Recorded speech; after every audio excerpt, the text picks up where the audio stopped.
What a time to be alive in the world of Michigan State recruiting. We have Gehrig Normand for MSU basketball, Stanton Ramil for MSU football, Nick Marsh for MSU football. Oh my goodness gracious, let's just get to it all. Are Locked On Spartans, your daily podcast on the Michigan State Spartans, part of the Locked On Podcast Network, your team every day.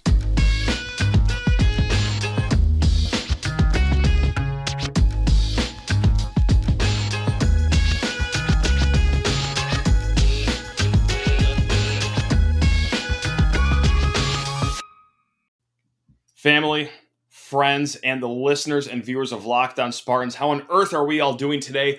If you're a Michigan State fan like I am, odds are you're doing pretty good here because we're just rolling in the recruits right now, whether it's basketball, whether it's football.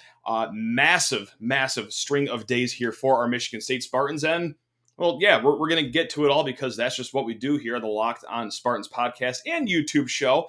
Any way you slice it, any way you take in this content, hey, please rate, review, subscribe, comment below if you're watching on YouTube. Anything that you want to do to make yourself happy, because really that's what it's all about. It's about you guys. So if you don't want to rate, review, don't.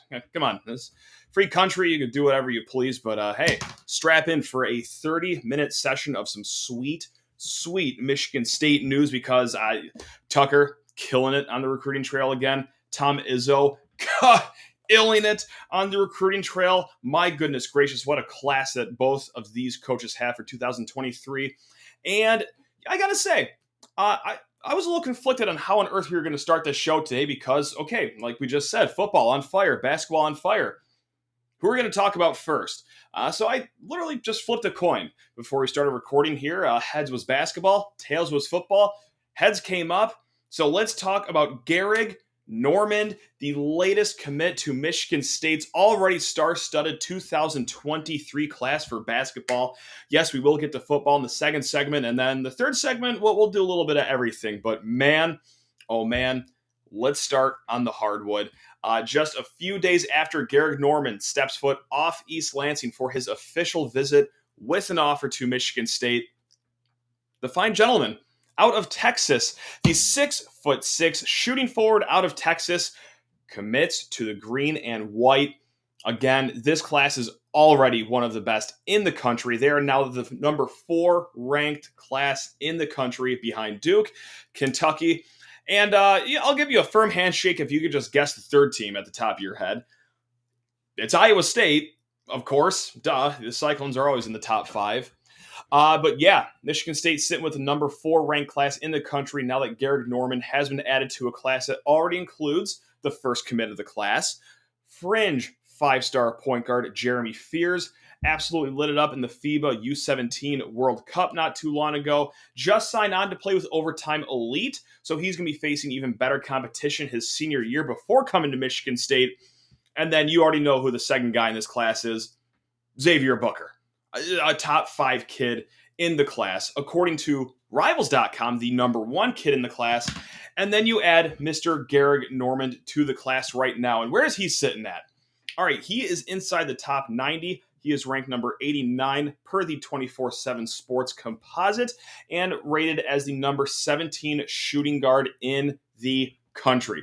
Now, you may have already heard us talk about Gehrig Normand. We had Justin Thind on over the weekend after Xavier Booker gave his commitment. Justin Thind let us know that, all right, well, Michigan State is still looking at a few additions. They want to take on 4 guys for this class. That's why they had Gehrig Normand on campus, and then Cohen Carr. More on him later. Let's talk about Gehrig Normand. Now, it would be incredibly lazy, unimaginative, and honestly, it's one of my biggest pet peeves when you just compare a white player to another white player or another black player to a black. We can have cross-racial comparisons. It's one of my biggest pet peeves in sports media. So it would be very lazy of me to compare this kid from Texas, who's a 6'6" shooting guard, to Matt McQuaid. Well, dang it, here we are. Because that's exactly 100% the comparison we are going to make. I sat around for hours just trying to think of another Michigan State player that you can compare Gehrig Normand to, and I'll be damned. Yeah, Matt McQuaid is just a perfect comparison. So, yeah, I'm doing one of my least favorite cliches, but it is bang on. I mean, both guys are athletic 6'6", from the Lone Star State. Gehrig Normand, known for his shooting, just like Matt McQuaid was. Gehrig Normand has an athletic edge to him, just like Matt McQuaid did. If you don't think Matt McQuaid had any athleticism, just ask Javin DeLaurier how he thought of Matt McQuaid's athleticism right there. But no, he is a great package and also solid defender as well, just like our old friend Matt McQuaid. So yes, the comparisons are pretty linear right there. It is something else. If there's any difference that I could find while watching the highlight tape, it's that this Normand guy, he plays with a nice edge to him. He's a little chirpy, a little arrogant, but I like that because you need to be confident on a basketball court. And also, too, if you're going to talk the talk, you got to back it up. By all accounts, this Gehrig Normand fella can back it up. He's absolutely been blowing up this summer on the AAU circuit. A Rivals, rater, the guy who rates all these guys in the high school and the AAU circuit, teased on the message board that he will be getting a bump the next time they refresh their rankings. So, yeah, any way you slice it, Gehrig Normand has had a great summer. And so have we, as Michigan State fans, because this is an awesome addition to just an incredible class. Cannot wait to have him on campus. Now, where does he fit in with the 2023-24 season? This is also the fun part, too, is that Tom Izzo can just get so imaginative with these lineups. And also there's some options, too, not just for kids that might or may not commit to this class, but also kids already here that have an additional year they can use after this season. I'm talking Tyson Walker. He can come back. He's got the COVID year. Malik Hall, he actually can come back. This is going to sound crazy. He's been in college for 17 years. Joey Hauser can also come back next year, too. It sounds ridiculous, but yeah, the COVID year bought everyone one additional year. So let's say that these guys do come back, or let's say they don't. It's just fascinating what you can do with Gehrig Normand here. And God, you know what? If I could just do it one more time, let's make another comparison to Matt McQuaid, because I could see Gehrig Normand's freshman year going just like Matt McQuaid's freshman year back in 2016. Of course, that was another absolutely stacked team, but McQuaid still found himself off the bench roughly 15 minutes per game. I can kind of see Gehrig Normand doing the same thing, biting off anywhere between 12 to 16 minutes per night in the green and white uniform for what will be a stacked 2023 team. So when he does come in, I imagine it will be a sixth-man opportunity. Look, you'll have senior point guard A.J. Hogard. At the 2, you could have Jaden Akins, you could have Tyson Walker, or at the 3, you could have Jaden Akins, you could have Malik Hall if he wants to come back. Pierre Brooks, why don't you? Or let's say Pierre Brooks plays at the 4. Okay, well, he'll be going head-to-head with Jackson Colt. Like, Tom Izzo has a full palette of paint to use in 2023, and he is going to paint up a masterpiece for us. But what else is going on in 2023? You know, I just mentioned that Justin Thinn brought up the other day that Michigan State will try to have a 4-man class. Well, okay, who's going to be that 4th guy? Devin Royal out of Ohio is going to be committing on Wednesday. He's down between Alabama, Ohio State, and Michigan State. All signs, unfortunately, are pointing to his hometown Buckeyes right now. Yes, there is maybe a sliver of hope that he sees this mega class being built in East Lansing and wants a piece of that, but I wouldn't hold out too much hope for that. However, there's another gentleman last weekend that visited campus. He goes by the name of Cohen Carr.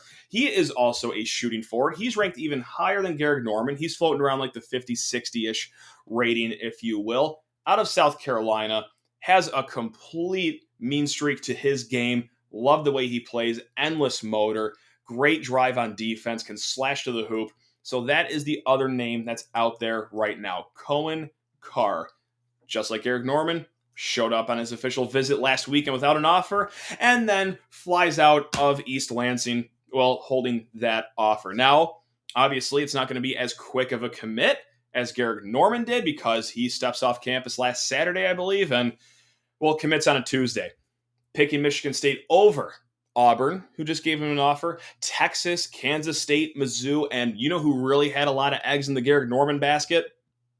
Wisconsin. So yes, you beat a conference foe to win, Gehrig Normand, and everyone's happy here. I'm happy. I assume the Normand family's happy, and I bet you that Tom Izzo and company is very, very happy. Now, that's not the only gaggle of people in East Lansing thrilled about what's going on in the recruiting trail. We got to talk about football because, woo boy, it's been a few nice days for them as well. I just got to talk to you first about BetOnline.net. Woo! That's right. Hey, Juan Soto just traded to the Padres. They just shot up to 11-1 to win the World Series on BetOnline. Go get yourself a nice wager on BetOnline for anything baseball. The Tigers, I think they are a zillion to 1 to win the World Series on BetOnline. That might be an odd number, but just go double check for me on BetOnline.net. You've heard us talk about BetOnline.net for quite some time if you've been listening or watching this show for a week, a month, or even years, because BetOnline is the fastest and easiest way to check in on all your sports betting needs. They are the number one online source for odds, lines, and gaming. I care about you. I care about your fun. If you're going to have fun wagering on some sports, we'll do it at the best at betonline.net and find reviews and news of every league, including Major League Baseball, NFL, NBA, NHL, combat sports, esports, and even golf. That's right, the Wyndham Championships this weekend. Got Cameron Champ at 75-1 this morning. BetOnline continues to be the top online resource for all your sports wagering information, from live in-game betting, scores, and podcasts. They have you covered top to bottom. So head to BetOnline today. Use your mobile device. Learn more about the trends in action. That's at BetOnline, where the game starts. And before starting our chat about Michigan State football recruiting, I just want to thank you for making Locked On Spartans your first listen every single day here on the Locked On Podcast Network, 5 days a week. That's right, the old 3-day a week of June and July, that's out the door with football season starting less than a month. Wow, that was crazy to say out loud. Less than a month. Yeah, that's right, we're hitting it 5 days a week here on the Locked On Spartans podcast and YouTube show. Let's talk about Michigan State football recruiting, and that's coming out of my mouth right there is a nice sigh of half relief and then half celebration, if sign out of celebration is a thing. Regardless, you probably have heard the news by now. This broke late on Monday, roughly 10:30 Eastern time, that offensive lineman, more specifically offensive tackle, Stanton Ramil, commits to Michigan State. Oh yeah, this is becoming, with no hyperbole, this is a literal fact, the most talented offensive lineman group in a single recruiting class in Michigan State history. Coach Cap has done a great job. Now I will stop myself right here because, hey, hand up. I'm guilty as charged. I was starting to get a tad concerned. I was starting to get a little bit worried. All these great kids that you had on campus in June, Peyton Kirkland, Samson Okunlola, Joe Crocker, Chase Basantes, Sham Umarov, those were all offensive tackles, and they were starting to not pick Michigan State. So I was really starting to get the sweats of like, oh my God, we're running out of names of guys that visited campus.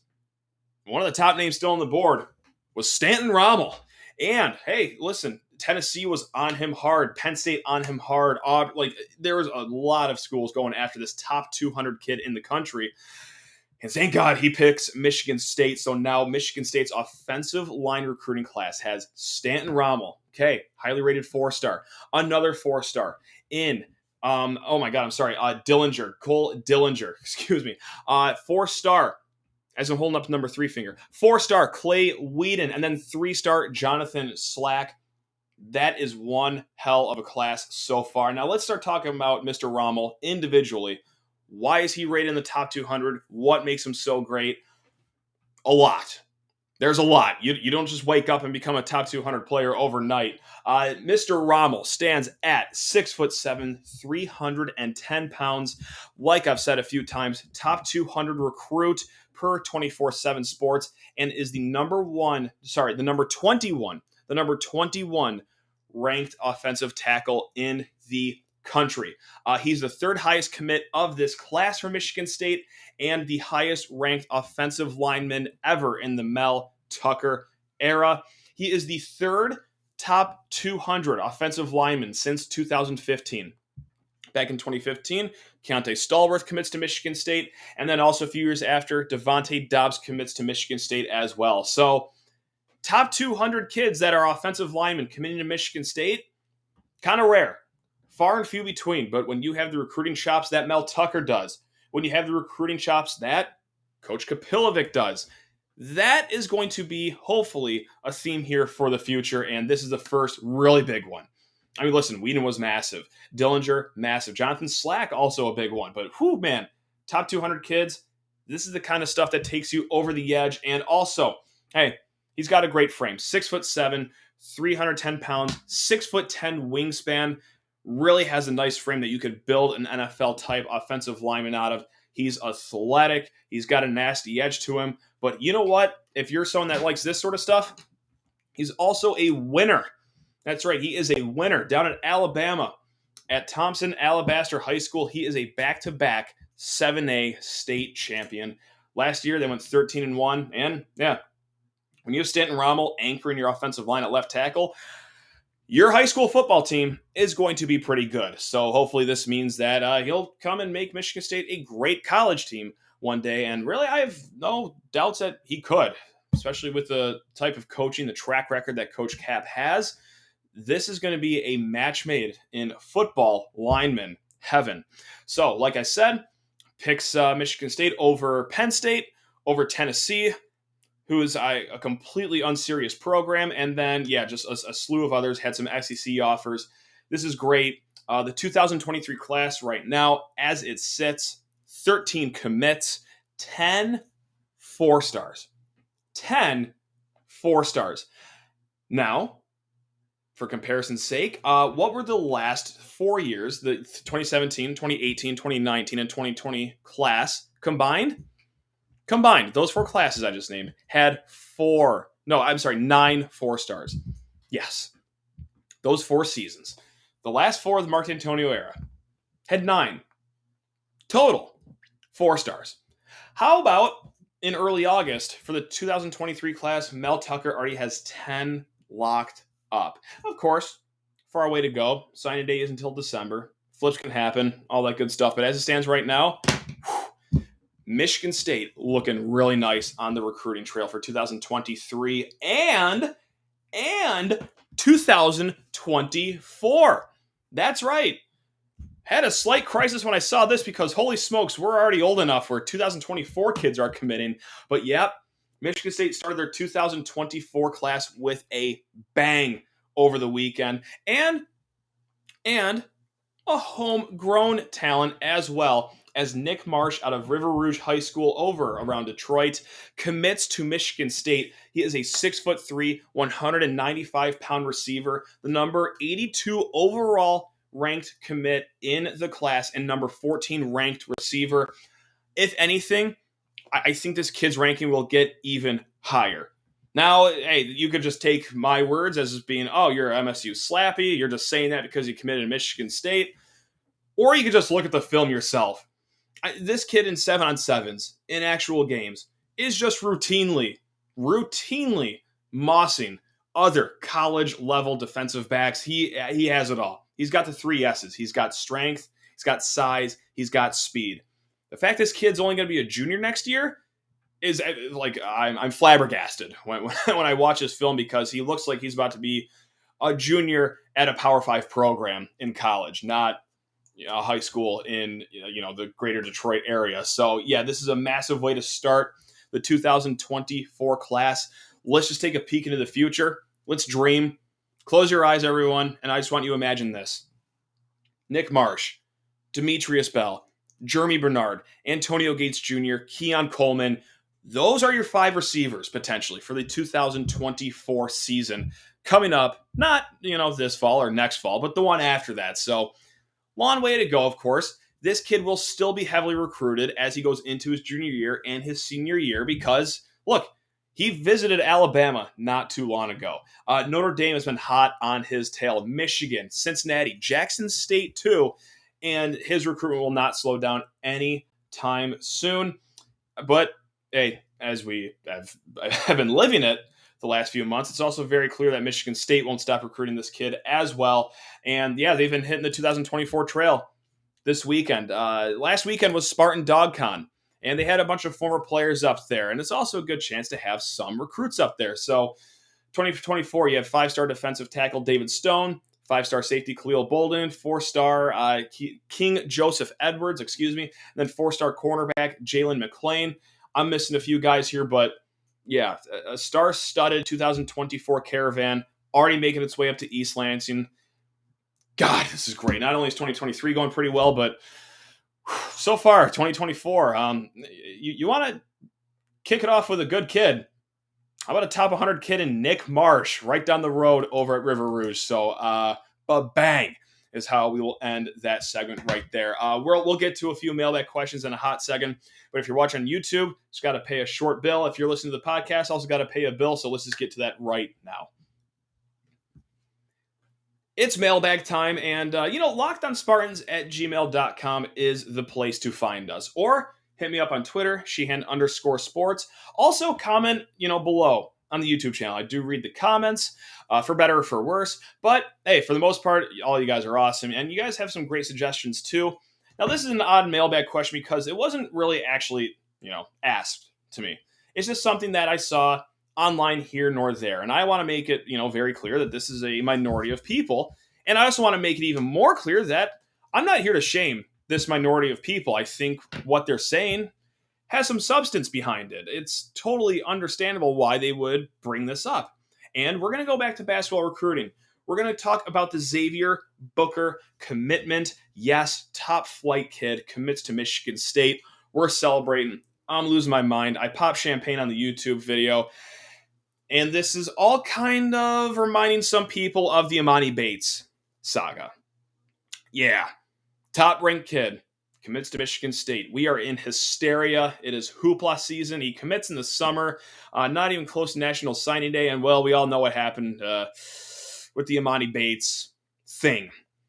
Decommits from Michigan State, toys around with going professional, the overtime league, some New Zealand basketball, and then eventually picks Memphis over Michigan State again, so kind of spurning Michigan State twice. So some people understandably are like, well, you're celebrating now? Who's to say this isn't going to be like Imani Bates? Like, this could very well be a guy that decommits. It's very early in the summer. I want to not be a voice of clarity and reason, because if you've listened to this podcast or show, I'm not a voice of reason all too many times, but I want to try to be one right now. And this is a little different than the Imani Bates situation. Imani Bates committed on ESPN out of nowhere. And when I say out of nowhere, I mean to the point where Michigan State's staff didn't even know this was going to be happening a few years ago when he committed on ESPN. Okay, juxtapose that with Xavier Booker. Let the staff know beforehand. Also spoke about the relationships that he's had with Izzo. Izzo being by his side every step of the way, the ups, the downs, the comparisons between, his family and the Michigan State basketball program family. I think the relationships there really mean something to Xavier Booker. I think the background that he's coming from is a little different than, okay, now we're back to Imani Bates. He goes on ESPN. He commits to Michigan State, and that was a whole marketing play. The whole thing was a marketing play because they were going to open up Yipsy Prep or Bates Fundamentals Prep. I forgot what they named that high school, if it's still around. But the whole thing on ESPN was, okay, you hop on the phone with them. Oh, we're going to commit to a college. Have us on. Oh, you got it, Mr. Future Kevin Durant. Yeah, coming right up. That's how you get on TV to promote your high school league. I was blinded by it.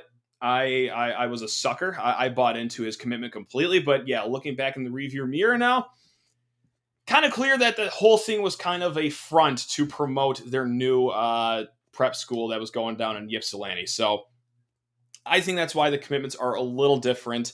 And also just, from where Xavier Booker is coming from. Humble backgrounds, military style family. And again, when you cut down your final 10 list and you don't have the schools like Duke, Kentucky, or Kansas, all the blue bloods that were way too late to your recruitment because Tom Izzo already planted the seeds of that strong relationship so far ago, that just shows me how much he actually does value that over, a mega blue blood like a Duke would, for example. So yes, hey, listen, if you're worried about Xavier Booker decommitting, I get it. We've suffered a lot of heartbreak on the recruiting trail as Michigan State basketball fans, but I'm feeling pretty good about this. And I don't feel good about a lot of things in life. So for me to say that I really wouldn't worry about Xavier Booker decommitting, like I hope I could bring you some solace there, because hey, I could be a worrywart sometimes, and this is one of the few times where, knock on wood, I mean, anything can happen, but like I think this is a pretty solid commitment right here for when signing day comes up. I think it's November for basketball, if I'm not mistaken. So hopefully we can all take a deep breath right there. And so one question that we will get to from lockedonspartans@gmail.com. This is from a gentleman that's actually sent this question in a few times. And I'm sorry I've never gotten to it. He wants me to break down the 2023 football schedule. Now, the reason I've been kicking this can down the road here is because there's no Big Ten schedule yet for 2023. Yes, a few years ago, they scheduled a ton of games far in the future, but ever since COVID happened, that blew up every future schedule that you'll see online. So right now, officially on Michigan State's website is the 3 non-conference games. So let's talk about those 3 non-conference games then, shall we? When the 2023 schedule opens up, we'll 100% get to it. But I was shocked because, I actually forgot who Michigan State was playing in the non-conference until I looked it up. It's Central Michigan at home in week 1. We'll skip to week 3. Washington comes to East Lansing in week 3. And then week 2 is what threw me off guard. The Richmond Spiders are coming to East Lansing week 2 of 2023. And listen, I'm not doing a bit right now. I'm ashamed to admit this. I literally did not know Richmond had a football team. So good on them. They will be coming to East Lansing. To break that down, look, I mean, Jim McElwain's got something good going on at Central Michigan. Now, whether he stays at CMU to 2023, let's say they have another hot year, let's say another bigger job than a MAC school opens up, could he be enticed by that? Maybe. Or is he fine just riding out the rest of his career in Mount Pleasant? I can see it both ways, but I think that's a very fascinating decision for Jim McElwain if this upcoming year goes well for Central. But if he's there, you can count on a solid MAC team coming into East Lansing, kind of like, Western Michigan coming this year. We could talk X's and O's at a way future date, but yeah, week 2, Richmond, look, if that game's within 50 points, and I get we're going to have probably a new quarterback, a lot of new positions there for 2023. If that game's within 50 points at the end of the day, I might start to tug the collar a little bit and wonder if everything's going to be okay, because Richmond Spider football just seems like a pretty manageable game right there. And then there's the Washington game. And that will be a really fun game. Michael Penix will be out the door. He will no longer be a Husky. Sam Heward, though, who was one of the best commits of last year's cycle, he will probably, most likely, if everything goes according to plan, he will have the keys to that offense, which will have, going into their second year with a new coaching staff, more fine-tuned. So that's going to be an awesome game, week 3 of 2023. But until then, we have at least 12 games to get through for 2022, and I cannot wait for, at least 12 games, hopefully up to 15 games if, you add on the Big Ten Championship, the first college football playoff game, and then the national title game. Hey, talk coming. See if he's got the boys ready. But yeah, any way you slice it, we got some fun games coming up in East Lansing, not just this year, but also, the following season as well. So, and hey, you know what?